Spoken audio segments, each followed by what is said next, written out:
असतं ते आपल्या अंतःकरणामध्ये भरून घ्यायचं आणि मग त्याचं आचरण हे आपल्या सहज स्वभावाने घडत राहत. ही या परमार्थ मार्गाची सिद्धी आहे. आणि यासाठी साधन चतुष्टय म्हणजे काय याचा विचार आपण गेले 2 दिवस करतो आहोत.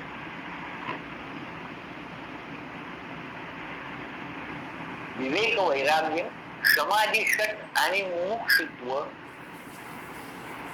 या 4चा मिळून साधन चतुष्टय असा एक समुच्चय. आता आपण काल पाहिलं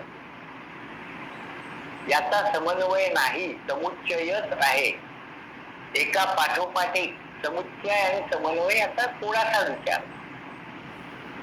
ही समन्वय म्हणजे जिन्याच्या पायऱ्या चढत चढत जाणे, क्रमाक्रमानेच त्या पायऱ्या चढत जावं लागतं, त्याला समन्वय म्हणतात.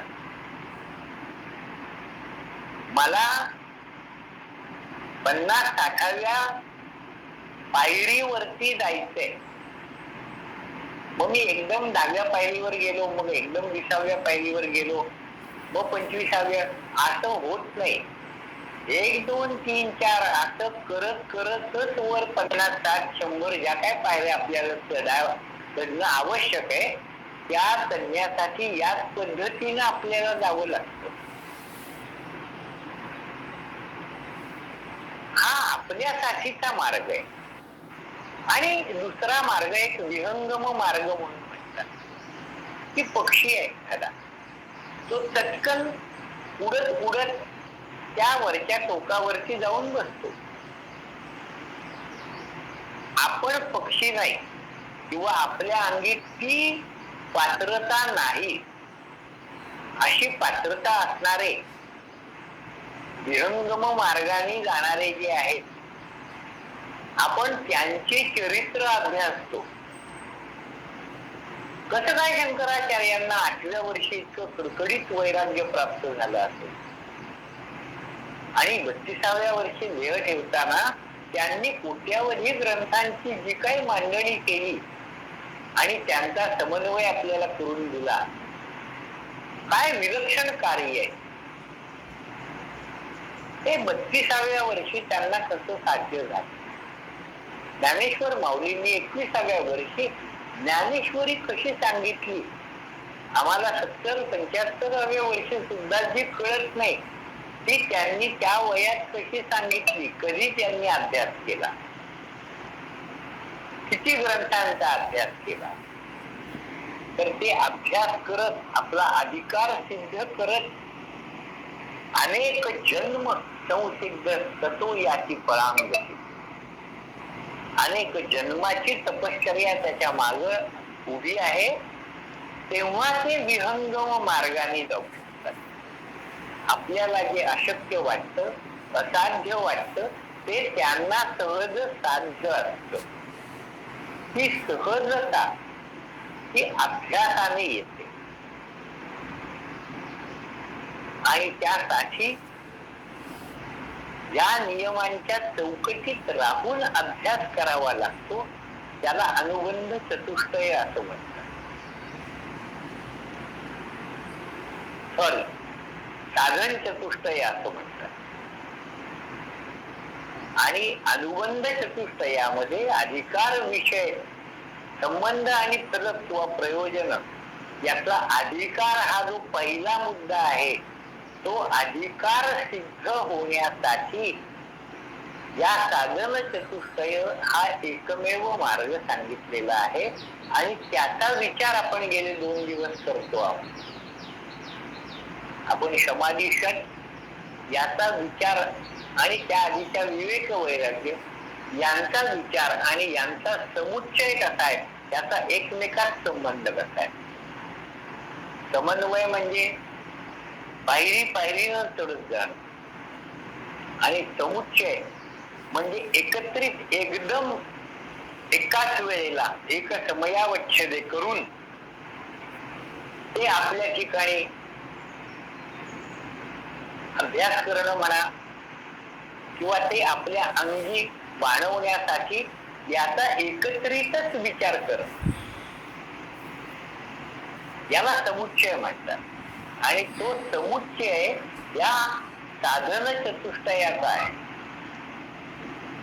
त्यात आधी विवेकाने मी ठरवेन, मग विवेकाने योग्य अयोग्याची निवड झाल्यावर मग अयोग्याचा त्याग म्हणजे वैराग्याविषयी मी निश्चय करेन. मग समाधी षट म्हणजे काय याचा अभ्यास करेन.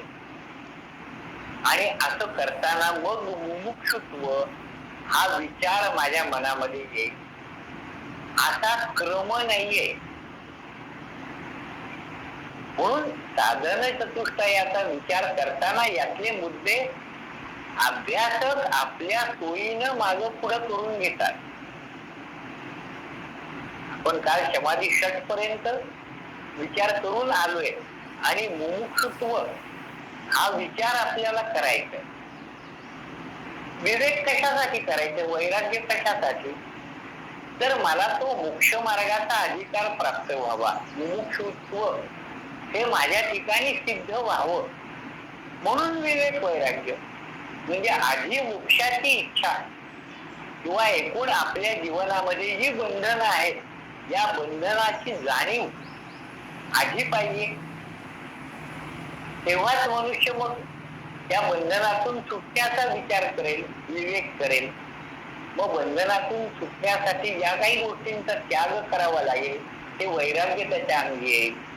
त्या वैराग्यासाठी आवश्यक समाधी षट या गुणांचा विचार केला जाईल. असा विचारही करता येऊ शकतो. काही अभ्यासक तसाही विचार करतात. म्हणून याची विशिष्ट अशी काही पद्धत आहे असं काही बंधन आपण किंवा ती मला विशिष्ट पद्धत कळली पाहिजे असं मानण्याचं कारण हे सगळं एकत्र करून आपल्या पुढे ठेवलेलं आहे. चुरमुरे आहेत, खारदाणे आहेत, फुटाणे आहेत, आणखीन काय त्याच्यात शेव पापडी काय चिवडा घालतात ते सगळं घातलेलं आहे. हे सगळं एक मुठीत घेतलं की सगळंच आपल्या हातात येतं. हे जसं सहजपणाने आपल्याला घेता येतं, साधन चतुष्टय हा तसा प्रकार. एक एक गोष्ट निवडून, काही जण नुसतीच त्यातले शेंगदाणे उचलून खातात. हा आपल्याला या विषय भोगाचा विषय इतर नाही विचारात घ्यायचा. ते एकत्रपणाने ठेवलेलं आहे आणि ते एकत्र उचलून त्याची चव चाखण्याची अपेक्षा. आता कुणाला शेंगदाणे, कुणाला त्यातलं खोबरं, कुणाला त्यातली शेव आवडेल, काय आवडेल सांगता येईल. मनुष्य त्याच्यात निवड करतो, याला विवेक नाही म्हणत. विवेकाने ते एकत्रच्या एकत्र आपल्याला उचलून त्याचा स्वाद घेता येणे आणि त्याचं जे फुलं आहे ते प्राप्त करून घेता येणे, याला इथं विवेक म्हणतो. मग निवड करायची आहे ती त्यातल्या त्यात. कांद्याचं टरफल आलंय का, मग ते काढून टाका. त्यात कढीपत्ता आलाय का, तो काढून टाका. मिरची आलेली मला आवडत नाही, मिरची आहे का त्याच्यात, ती काढून टाका. म्हणजे जे मला आवडत नाही ते मी या पदार्थामधून जसं काढतो तसं या प्रपंचामधनं जे काढायचे, जे परमार्थाच्या आड येतं, परमार्थाला जे आवडत नाही, अध्यात्मशास्त्र ग्रंथाला जे रुचत नाही ते सगळं काढून टाकायचं. असं काढून टाकता येणे याला विवेक आणि विवेकयुक्त त्याग किंवा संन्यास असे शब्द वापरले जातात. संन्यास या शब्दाचा भाऊ आपल्याला वाटतो. संन्यास यामध्ये न्यास शब्द आहे. न्यास शब्दाचा अर्थ बाजूला ठेवणे. आपल्याला त्यातली मिरची आवडत नाही, मिरची काढून बाजूला ठेवणे. कढीपत्ता आवडत नाही, त्याचा फक्त वास आवडतो, तो खायला आवडत नाही, काढून ठेवा. तो काढून बाजूला ठेवणे याला न्यास म्हणतात. आणि संन्यास या मार्गामध्ये जे अनावश्यक आहे ते संपूर्ण काढून बाजूला ठेवणे याला संन्यास, संपूर्ण ज्ञान, सम्यक ज्ञान. आणि न्यास म्हणजे काढून बाजूला ठेवायचं म्हणजे त्याचा त्यागच आहे. मग आता तो जो काही भेळ भत्ता आपल्या पुढे करून ठेवलाय तो खाऊन झाला, मग आता मी तो कढीपत्ता आणि मिरच्या खातो नाही, ते त्याज्य म्हणून काढून ठेवले बाजूला, ते उचलून पुन्हा घ्यायचं नाहीये, ते टाकूनच द्यायचे, त्यागच करायचं. आणि ते करत असताना तिचं निर्ममत्वाने करायचं. तसा किती मिरच्या महाग आहे आणि एवढ्या घातल्या पण सगळ्या काढून टाकल्या, नको टाकू, खा. मग जो परिणाम होईल तो सोच, तो सोचणं हा म्हणजे प्रपंच. या दृष्टीनं आपण हे अनुबंध चतुष्टय आणि साधन चतुष्टय याकडे पाहायला पाहिजे. आणि म्हणून इतकं सगळं झाल्यानंतर आता मोक्षाची इच्छा शिल्लक राहिली का? मुमुक्षुत्व हा विचार सगळ्यात शेवटच्या पायरीवर का? असा विचारही करता येतो. काही जण जसा मुमुक्षुत्व आधी आपल्या जवळ जर तशी इच्छा असेल तरच आपण या मार्गावरती येऊ, नाहीतर या मार्गाचा अभ्यास केला आणि आता नंतर मोक्षाची इच्छा आपल्या ठिकाणी उत्पन्न होते आहे का, असा विचार या ठिकाणी नाही. आणि म्हणूनच त्याला समुच्चय असं म्हटलं, एकत्रितच आहे. लाडू आहे, लाडू खायला सुरुवात कुणीकडनं करावी, कुणीकडनं हे करता येऊ शकते.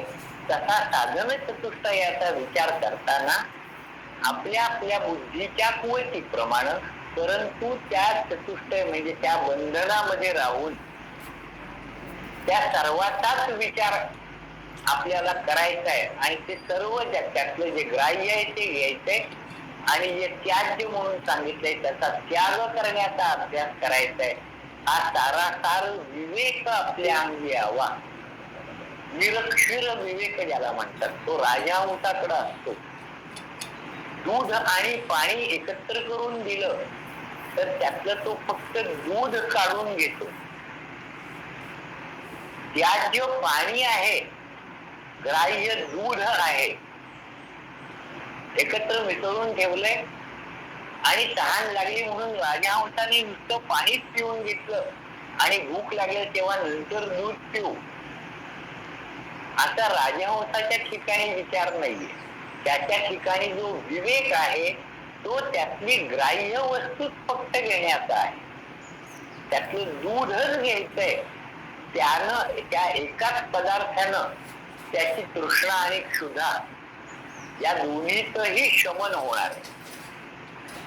त्याच्या दृष्टीनं पाणी हा त्याज्य पदार्थ आहे, तो कधीही पाणी स्वीकारत नाही. याप्रमाणे निरक्षर विवेक, सारासार विवेक याचा विचार शास्त्रकारांनी आपल्या पुढे ठेवलेला. म्हणून या साधन चतुष्टयामधून मुमुक्षुत्वाचा विचार हा यात अनुस्यूत आहे. विचार करताना आपण एक क्रम काहीतरी घ्यावा लागतो आणि आता तो या ठिकाणी आपण चौथ्या क्रमांकावर विचार करतो आहोत. म्हणजे मुमुक्षुत्व हा विचार गौण आहे असं मानण्याचं कारण नाही. मुख्य विचार मोक्ष प्राप्तीचाच असतो आणि त्यासाठीच सगळं साधन आहे. विवेक त्याच्यासाठीच आहे, वैराग्य त्यासाठीच आहे आणि समाधी षट संपत्तीचा विचारही त्याच दृष्टीने आहे. मुमुक्षुत्व ज्याच्या ठिकाणी इच्छा उत्पन्न झालेली आहे, त्या संसार दुःखाने जो त्रस्त झालेला आहे, यातून सुटावं असं ज्याला वाटतं, त्यासाठी काय मार्ग आहे अशी जिज्ञासा ज्याच्या ठिकाणी उत्पन्न झाली, असा जिज्ञासू श्रोता तो प्रश्न करतो की श्रोते कुठती कोण ग्रंथ. तो अधिकारी श्रोता हा साधन चतुष्टय संपन्नच असला पाहिजे आणि तेव्हाच त्याला हा प्रश्न करता येऊ शकतो किंवा याच प्रकारच्या शिष्याच्या प्रश्नाचं उत्तर सद्गुरु द्यायला प्रवृत्त होतात. सद्गुरु शांत आहे, ते ब्रह्मस्वरूपामध्ये लय लीन झालेले, ब्रह्म प्रशांत आहे. श्रुतीने वर्णन केले प्रशांतो वैसा, ते प्रशांत आहे. सद्गुरु तसे प्रशांत आहेत. त्यांना तोंड उघडून शब्द बोलण्याची आवश्यकता नाहीये, परंतु या संसार दुःखाने त्रस्त झालेला जीव जेव्हा अनन्य भावाने त्यांच्या पायी शरण येतो आणि त्यांना प्रश्न विचारतो, गुरु माऊली माझ्यावरती कृपा करा आणि मला या बंधनातून सुटण्याचा मार्ग दाखवा,